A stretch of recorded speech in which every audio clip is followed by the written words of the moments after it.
under fire for stating what I thought to be a relatively non-controversial fact.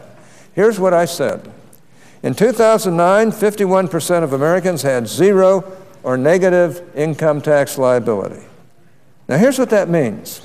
In 2009, only 49%, a minority of all households in this country, 49% of tax units shouldered 100% of the nation's tax burden. And 51% of the tax units, a majority of all tax units in this country, either owed nothing to the IRS or better yet got money back from the IRS in excess of their tax liability. 23 million of them got refundable tax credits, much more than they pay in employment taxes, which are Social Security. And by the way, as they pay into Social Security, they're only paying a third of what they ultimately draw out, according to the actuaries. But they're not paying income taxes. Now, this should be no less controversial than saying the sun rises in the east.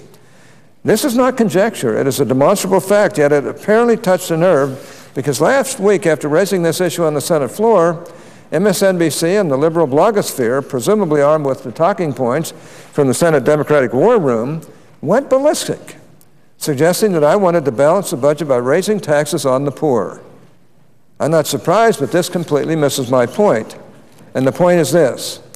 No matter what these Democrats tell you, the wealthy and middle class are already shouldering around 100% of the nation's tax burden, and 51% pay absolutely nothing in income taxes. Furthermore, because of this perverse distribution of federal income taxes, there is no way to fix our deficit hole and start paying down the debt by increasing taxes only on the so-called rich.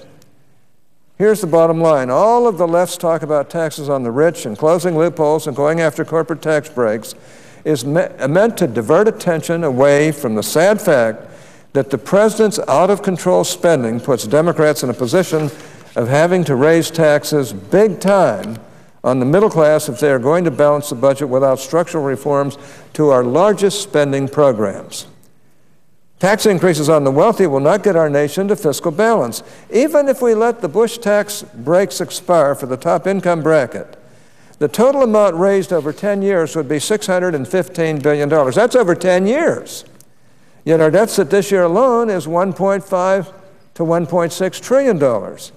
And this is why the issue of tax expenditures is critical.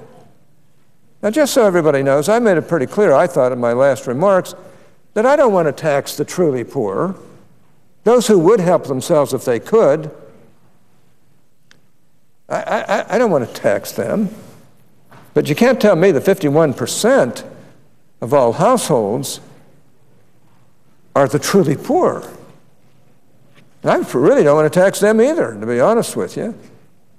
But it's apparent that we're going to have to find a better way of broadening the base of the tax system. Now, Democrats talk about tax expenditures as though they were the holy grail of deficit reduction. Just close these loopholes and happy days are here again. Now, the public is being misled in this type of debate, but don't take my word for it.